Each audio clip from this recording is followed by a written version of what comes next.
राधे राधे आप सभी को। मेरा नाम शिवांगी है और आप सभी का स्वागत है आप सभी के YouTube चैनल प्रभु गाथा में। हम सभी ने सुना है श्री राधा रानी का नाम।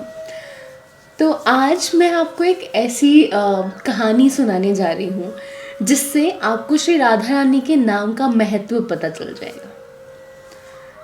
राधा कहना कितना गुणकारी है, राधा कहना कितना प्रभावशाली है, ये आज आपको इस वीडियो के बाद पता चल जाएगा। उन लोगों को जो राधे राधे कहने में सब कुछ आते हैं, जो राधे राधे कहने में 10 बार सोचते हैं कि हम राधे राधे कहें या ना कहें। तो ये कहानी है एक लड़के की जो कि जिसको ना बिल्कुल पसंद नहीं था पूजा करना, और वो भगवान से कोसों दूर रहता था। किसी भी पूजा पाठ की चीज़ में कभी भी वो पार्टिसिपेट नहीं करता था। कभी भी घर में पूजा हो रही होती थी तो वो उठ के चला जाता था घर से। और कभी भी ना जो लोग पूजा करते हैं ना, उनको कभी भी ये नहीं बोलता था कि हाँ आप कुछ अच्छा काम कर रहे हैं। तो एक और ख़ास चीज़ इस लड़के के साथ कि इसके घर में बाकी जितने भी लोग थे ना, इसको छोड़ के इसकी माँ, इसके पिता, इसके भाई बहन, सब लोग बहुत ज़्यादा पूजा करते थे, सब लोग बहुत धार्मिक थे। पर दूसरी जगह ये लड़का बिल्कुल भी पूजा नहीं करता था। ये लड़का बिल्कुल भी भगवान को नहीं मानता था। एकदम इसके घर वालों का प्लान बना कि जी चलते हैं वृंदावन घूम के आते हैं। वृंदावन घूमने का जब प्लान बना तो इसके पापा ने इसे बहुत डांट के बोला कि अगर तूने मना किया ना वृंदावन जाने के लिए तो मुझसे बुरा तेरे लिए कोई नहीं होगा। अब अपने पापा से तो हर कोई डरता है। तो उसने भी अपने पापा के डर की वजह से हाँ कर दिया कि हाँ मैं भी चलूंगा। तो रास्ते में उसकी मम्मी उसे समझाने लगी कि बेटा अगर तुझे कोई भी अपने से बड़ा दिखे तो उसे राधे राधे बोल दियो, किसी पे गुस्सा मत करियो। और हमारे जो गोसाई जी मंदिर में सेवा कर रहे हैं, श्री बिहारी जी के मंदिर में, उनके ना पैर छू के उनसे राधे राधे जरूर कर लियो। एक बार, 2 बार, जब तीसरी बार उसकी माँ ने दोबारा से उसे ये बातें दोहराई तो उसे बहुत गुस्सा आ गया। वृंदावन पहुंचते ही उसको अपनी माँ पे आंख बबूला हो गया और बोलने लगा कि मम्मी मेरा दिमाग खराब करने की जरूरत नहीं है, राधे राधे कर लियो, राधे राधे कर लियो, राधे राधे कर लियो। ऐसे करते करते उसने राधे राधे न जाने कितनी बार, कम से कम 10-15 बार उसने राधे राधे वृंदावन में बोल दिया। अब उसकी माँ बहुत दुखी हो गई और वो कुछ ना बोल नहीं पा रही थी उससे। उन्होंने कहा कोई बात नहीं, तुम मंदिर तो चलो हमारे साथ। वो उसे अपने साथ मंदिर ले गई। वहां सबने गोसाई जी के पैर छुए, पर वो लड़का इकलौता ऐसा था जिसने गोसाई जी के पैर नहीं छुए। उसे बहुत शर्म आ रही थी उनके पैर छूने पे, क्योंकि उसके हिसाब से जितने भी पंडित हैं, जितने भी मंदिर में जो पूजा पाठ करने वाले लोग हैं, वो सब पाखंडी होते हैं। पर क्योंकि उसके पापा वहां पे मौजूद थे, उनके डर से वो गया, पुजारी जी के पैर छुए और पैर छू के राधे राधे किया। एक और पुण्य जो उसने श्री ठाकुर बिहारी जी के सामने अर्जित कर लिया। अब बिहारी जी तो स्वयं किशोरी जी भी हैं। चलिए खैर, वो सब अपने घर वापस चले गए। और इस वाक्य को करीबन 20-30 साल हो गए। उन 20-30 सालों में उस लड़के की उम्र बढ़ी, जिम्मेदारियां उसके ऊपर आ गई। और जैसे ये काल चक्र चलता रहता है ना, इस काल चक्र के हिसाब से उसका वो दिन आ गया उसकी जिंदगी में जब वो मर गया। अब जब वो इंसान मर गया तो जी वो पहुंचा यमलोक। यमलोक में यमराज ने चित्रगुप्त से कहा कि चित्रगुप्त इसका चिट्ठी पोथा निकालो, देखो इसने कितने पुण्य किए हैं, कितने पाप किए हैं। तो चित्रगुप्त चेक करने लगे अपनी जो भी उनके पास था उसे। चेक करने के बाद उन्हें दिखा कि भाई इस इंसान ने तो अपनी पूरी जिंदगी में सिर्फ बुरा किया है, सबको बुरा कहा, सबके साथ बुरा किया, बाकी जितने भी गंदे काम होते हैं सब इस इंसान ने किए, पर अच्छा कहने के नाम पे इसने सिर्फ एक काम किया है कि इसने वृंदावन जैसे पवित्र स्थल पे, वृंदावन की एक पवित्र भूमि पर इसने श्री राधा रानी का नाम करीबन 20 से 25 बार लिया है। और उसमें भी प्रभु इसने अपने मन से वो नाम नहीं लिया था, इसकी माँ के कहने पे उसने ये नाम श्री राधा रानी का लिया था। तो उन्होंने कहा कि अरे मतलब रीजन कोई भी हो, पर इसने अगर कुछ अच्छा कर्म किया है तो उसका फल इसे जरूर मिलेगा। ठीक है जी। जब चित्रगुप्त को ऑर्डर मिला कि चित्रगुप्त तुम देखो कि राधा राधा कहने पे क्या फल मिलना चाहिए किसी को। चित्रगुप्त ने अपनी किताब चेक की, उस पुराण में ऐसा कुछ भी नहीं लिखा था जो कि ये बता सके कि श्री राधा रानी के नाम से, श्री राधा रानी के नाम को लेने से क्या फल मिलना चाहिए। चित्रगुप्त ने कहा कि प्रभु इसमें तो कुछ नहीं लिखा है, एक काम करते हैं, जिन्होंने सारे वेद लिखे हैं उन वेदों के ज्ञाता श्री ब्रह्मा जी के पास चलते हैं। वो सब श्री ब्रह्मा जी के पास पहुंचे, ब्रह्मा जी को सारी जो भी कहानी थी वो सुनाई गई कि प्रभु इस लड़के ने अपनी पूरी जिंदगी में कुछ अच्छा काम नहीं किया और अच्छा काम करने के नाम पे सिर्फ और सिर्फ इसने श्री राधा रानी का नाम लिया है, वो 15 से 20 बार, और वो भी अपने मन से नहीं लिया।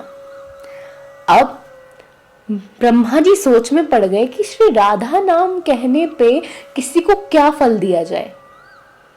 ब्रह्मा जी ने हाथ जोड़े और कहा कि मैं तो सक्षम नहीं हूं इस चीज को बताने में कि श्री राधा नाम को लेने से किसी को क्या फल मिलना चाहिए। उन्होंने कहा एक काम करते हैं कि जो देवों के महादेव हैं, देवों के देव महादेव श्री शिव शंभू के पास चलते हैं और उनसे पूछते हैं कि राधा नाम को लेने से क्या फल मिलता है और इसे हमें क्या फल देना चाहिए इसके पुण्य कर्मों का। अब वो जो लड़का था वो तो एकदम से ताश में आ गया, एकदम बोला कि अरे मैंने इतना अच्छा काम किया है कि स्वयं ब्रह्मा जी को नहीं पता कि मुझे क्या फल मिलना चाहिए उसका। तो उसने बोला ब्रह्मा जी से कि मैं बहुत थक चुका हूँ, पहले मेरी पेट पूजा कराइए, उसके बाद ही मैं यहाँ से आगे कहीं बढ़ूंगा, उसके बाद मैं आपके साथ कैलाश पे जाऊंगा, पहले मुझे भूख लग रही है, पहले खाना खिलाइए। ब्रह्मा जी ने जैसा जैसा उसने कहा वैसा वैसा खाना उसके लिए पेश कर दिया। खाना खाने के बाद वो सब कैलाश पर्वत गए। कैलाश पे श्री शिव शंभू और श्री माता पार्वती के सामने उन सब ने जाके ये पूरी कहानी सुनाई कि ये लड़का पूरी जीवन में इसने अच्छा नहीं किया और राधा रानी का नाम लिया है इसने, वो भी जबरदस्ती 15 से 20 बार श्रीधाम वृंदावन में। तो शिव शंभू ने कहा कि मैं या कोई भी सक्षम नहीं है आपको श्री राधा नाम का महत्व बताने के लिए, वो तो स्वयं श्री कृष्ण हमारे प्रभु, हमारे विष्णु ही आपको बता पाएंगे कि श्री राधा नाम को लेने से क्या फल मिलना चाहिए, क्योंकि श्री राधा उनकी परम आराधनीय शक्ति है। चलिए हम सब वैकुंठ धाम चलते हैं श्री कृष्ण से, श्री हरि विष्णु से ये पूछने कि राधा नाम को लेने से जो फल मिलता है वो हम सबको बता सके। ठीक है जी। सब लोग वैकुंठ धाम के लिए चल पड़े। अब दोबारा से उसके नखरे शुरू हो गए। उसने कहा कि मैं ऐसे नहीं जाऊंगा, मुझे तो अपनी नंदी पे बिठा के ले चलो, तब तो मैं जा सकता हूं, नहीं तो मैं नहीं जा रहा कहीं भी। ठीक है जी। क्योंकि उसकी बात का, उसको फल देने का किसी के पास कोई आंसर नहीं था, इसलिए उसकी बात तो माननी ही पड़ती।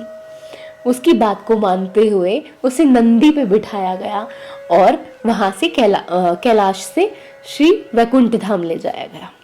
वैकुंठ धाम में हमारे श्री कृष्ण, श्री वृंदावन बिहारी लाल, श्री हरि विष्णु वहां पे अपनी शयन निद्रा में लेटे हुए थे। तो वहां जाके सबने उनके हाथ जोड़े और कहा कि प्रभु निद्रा खोलो, हम सब यहाँ पे खड़े हुए हैं, आपका इंतजार कर रहे हैं। इतना सुनते ही श्री हरि विष्णु ने अपनी आंखें खोली और उन्हें ये सारी कहानी बताई गई। श्री हरि विष्णु ने कहा कि मैं खुद सक्षम नहीं हूं श्री राधा को समझने में। मैं अपने कृष्ण के जब मैंने अवतार लिया तब भी, हाँ मैं मानता हूँ राधा से ज्यादा प्रिय मुझे कुछ भी नहीं है, पर राधा नाम लेने से जो महत्व है वो तो स्वयं आपको श्री राधा ही बता पाएंगी। ठीक है जी। उन्होंने कहा कि मैं श्री राधा रानी का आवाहन करता हूँ और उन्हीं से पूछते हैं कि राधा नाम को लेने से क्या महत्व है, राधा नाम का क्या महत्व है, राधा नाम को लेने से क्या पुण्य मिलता है और इस मनुष्य को क्या फल देना चाहिए। बस इतना ही कहा था उन्होंने। इतने में वो लड़का बोल पड़ा कि प्रभु प्रभु जितने आप राधा रानी का आवाहन कर रहे हैं, क्या मैं उतनी देर आपके पैर दबा दूं? श्री हरि विष्णु के मुंह से निकला, हाँ क्यों नहीं। तो वो जाके श्री हरि विष्णु के पैर दबाने लगा। श्री राधा रानी का आवाहन किया और ऐसा कभी हो सकता है क्या कि कृष्ण कन्हैया बंसी वाला श्री राधा रानी को बुलाए और वो ना आए। राधा रानी तुरंत आ गई। राधा रानी ने कहा कि राधा रानी को पूरी कहानी बताई गई। राधा रानी ना मुस्कुराने लगी। अब सब लोग इस बात को जानने के लिए बहुत आतुर थे कि भैया राधा नाम का महत्व क्या है, राधा नाम लेने से हमें क्या फल मिलता है और इस इंसान को हमें क्या फल देना है। राधा रानी मुस्कुरा के बोली कि मेरे नाम का फल तो आप सब देख ही रहे हो इतनी देर से। इस लड़के ने मेरा नाम गुस्से में आके जबरदस्ती 15 से 20 बार अपने पूरे जीवन काल में लिया और वो इंसान ब्रह्मा जी से उसने जो भी डिमांड की, उसने जो भी अपनी इच्छा ब्रह्मा जी के सामने रखी, ब्रह्मा जी ने वो पूरी की। फिर जिस नंदी को शिव जी इतना प्रेम करते हैं, जो उनका सर्वप्रिय वाहन है, उस शिव के नंदी की सवारी इस भक्त ने की, इस मनुष्य ने की। और ये मनुष्य श्री हरि विष्णु के चरण दबा रहा है, जो कार्य सिर्फ और सिर्फ लक्ष्मी करती है। ये महत्व है मेरे नाम का, ये महत्व है श्री राधा नाम को लेने का। तो श्री राधा रानी के सबने हाथ जोड़े और कहा कि हे देवी, आपसे करुणामयी कोई नहीं है। आपने उस इंसान को इतना सब कुछ दे दिया जिसने आपका नाम गुस्से में लिया, जिसने आपका नाम जबरदस्ती लिया, जिसने आपका नाम बिना मन से लिया। तो उस इंसान को आप क्या देती होंगी जो दिन रात आपका नाम रटता रहता है, जो दिन रात श्री राधा श्री राधा श्री राधा करता रहता है। तो उस इंसान को आप क्या देती होंगी? तो किशोरी जी हंसी, श्री राधा रानी हंसी और उन्होंने बहुत सरल सा एक आंसर दिया। उन्होंने कहा कि जो मेरा नाम निरंतर भी नहीं, जो मेरा नाम सच्चे मन से लेता है, उसे यहां तक आने की जरूरत ही नहीं पड़ती। उसे मैं यमलोक पहुंचने ही नहीं देती, क्योंकि उसे तो मैं अपने धाम का वास दे देती हूँ। ये है हमारी किशोरी जी, जो कि करुणामयी से भी करुणामयी है। She is very humble. आप ना श्री राधा रानी से 1% प्यार करोगे ना, तो वो आपसे 101% प्यार करेगी। आप उनकी तरफ 1 कदम बढ़ाओगे ना, तो वो आपकी तरफ ना 10 कदम अपने आप बढ़ा देगी। ऐसी है हमारी श्री राधा। तो कल से कोशिश करना, नमस्ते की जगह ना अपने बड़ों से राधे राधे बोल सको। और मैं ये नहीं बोलूंगी कि आप 1 माला करो, 10 माला करो, 50 माला करो, नहीं।